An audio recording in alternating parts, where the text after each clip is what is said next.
Guys, real estate is simple, but it's definitely not easy. So today we're going to talk about something that a lot of people misunderstand about real estate. People say that real estate is simple, and it's true. I think so too. The overall conceptual idea of buying real estate and holding and owning real estate assets is simple. Yes, the steps are pretty straightforward, but that doesn't make it easy. And in fact, it can be one of the hardest things that you'll ever do. And that's why not everybody's doing it. If it was easy, everybody would be doing it. But we are not everybody. We are the elite. We are the ones out there swinging our axe, taking chops, taking swings, taking misses, taking turns, and taking action to get properties under contract.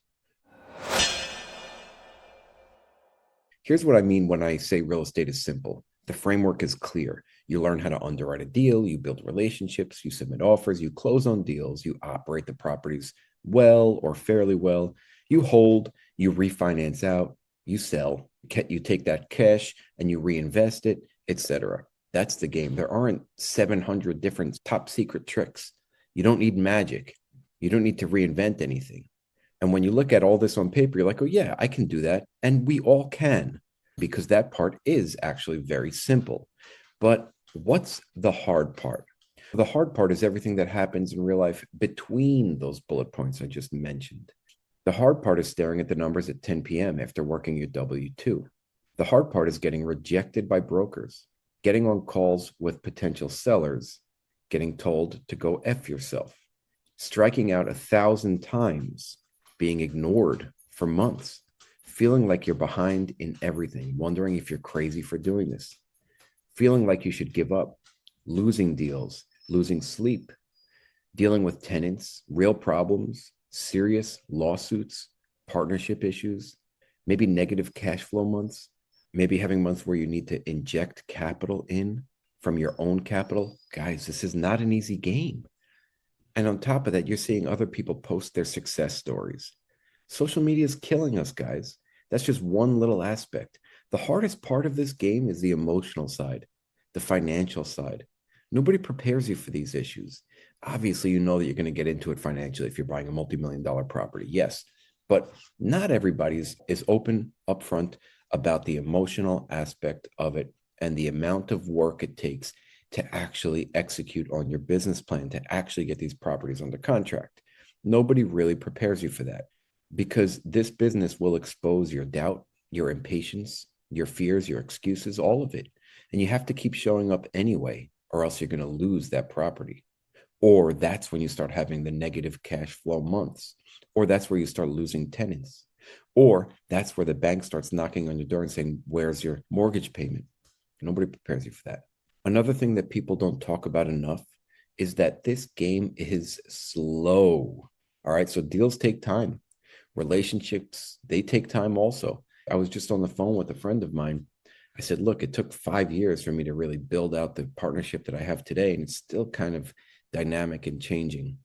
Building these partnerships, building these relationships takes a long time, not just with your partners that you're going to be doing the deals with, but with the limited partners that you need capital from, with the banks that you need to get loans from, with insurance brokers, with legal teams, lawyers, with different contractors.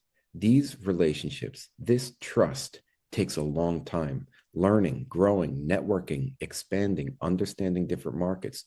All of this takes time.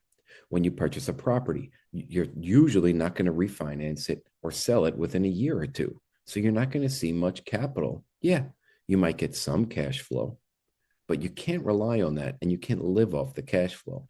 And if you are relying on cash flow alone when you're buying a multifamily apartment building, you got to be careful because there are up months and down months. And it's very hard to live like that without a steady paycheck. That's why a lot of us still have a W 2 job. We work for that steady paycheck. We take all of the money that we can and we deploy it into multifamily real estate. Okay, that's just one option or one route that you can take. But again, the concept is simple. Buy a building that cash flows, own it, take the cash flow, use the cash flow, refinance it, get cash out, sell it, get cash out. The concept is simple, but actually executing it is not easy at all. So some of you might be purchasing a property today that you're not going to see any income for or any cash out of for 3, 5, 7 years. Are you that patient? Are you patient enough? And through those 3, 5, 7 years, can you maintain good relations with your partners? Can you trust and rely on your partners? Can they trust and rely on you? What if life circumstances happen, which they always do, which change your needs, change your wants, desires, and wishes, and dreams and goals?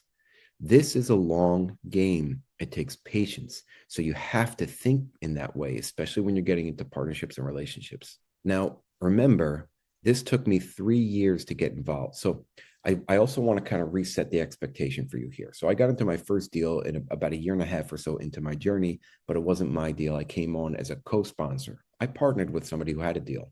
My second deal, my first real deal that I got under contract by myself, took me 3 years to close, almost to the day. It took me 3 years.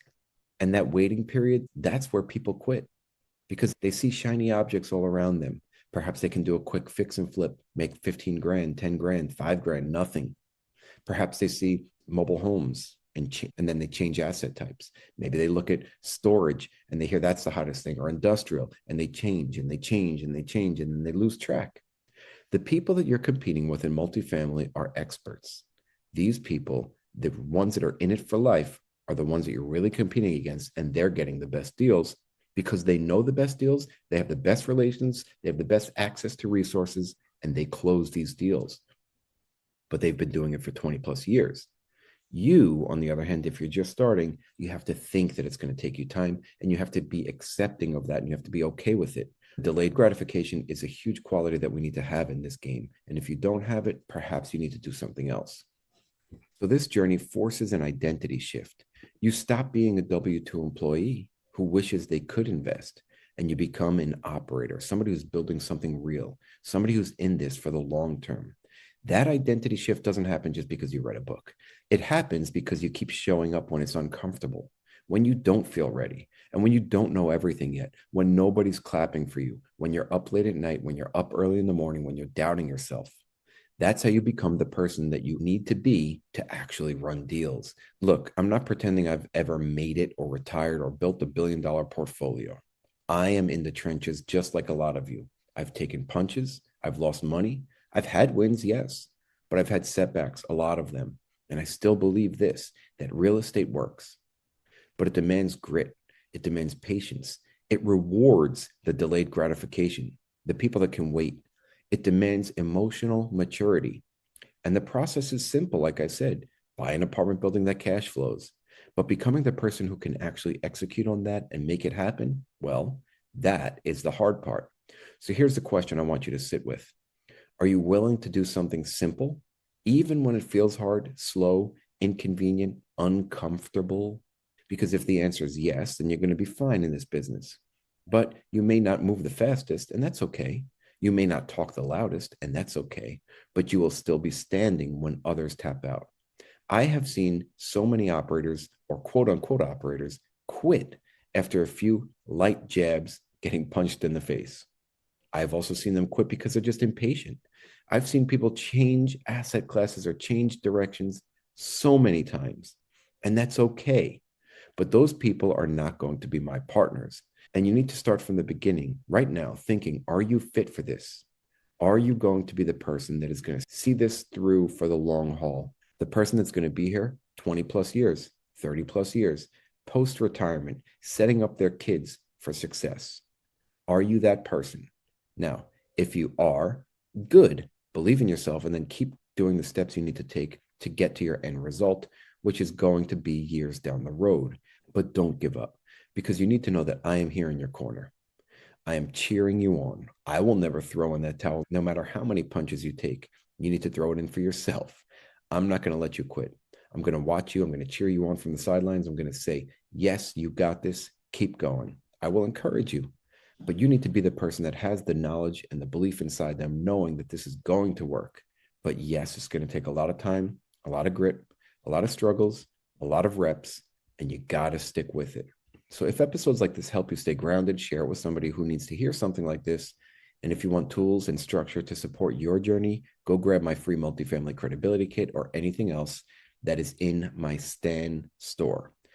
All of these things that I have for you will help you show up as a real operator, even if you're early to the game. So let's do this, guys. Let's get out there. Let's rock. I hope you have an amazing week. I hope it's productive. I hope you get your mind right and you're ready for this long game. Get out there. All right, and that's a wrap, Small Axe community. So I wanted to take a minute to say thank you so much for listening to the show. And if you liked it or got any value from it, it would really mean the world to me if you would share it with someone else and write a review. Remember, guys, keep sharpening those axes. Let's get out there. Let's crush it. Love you guys.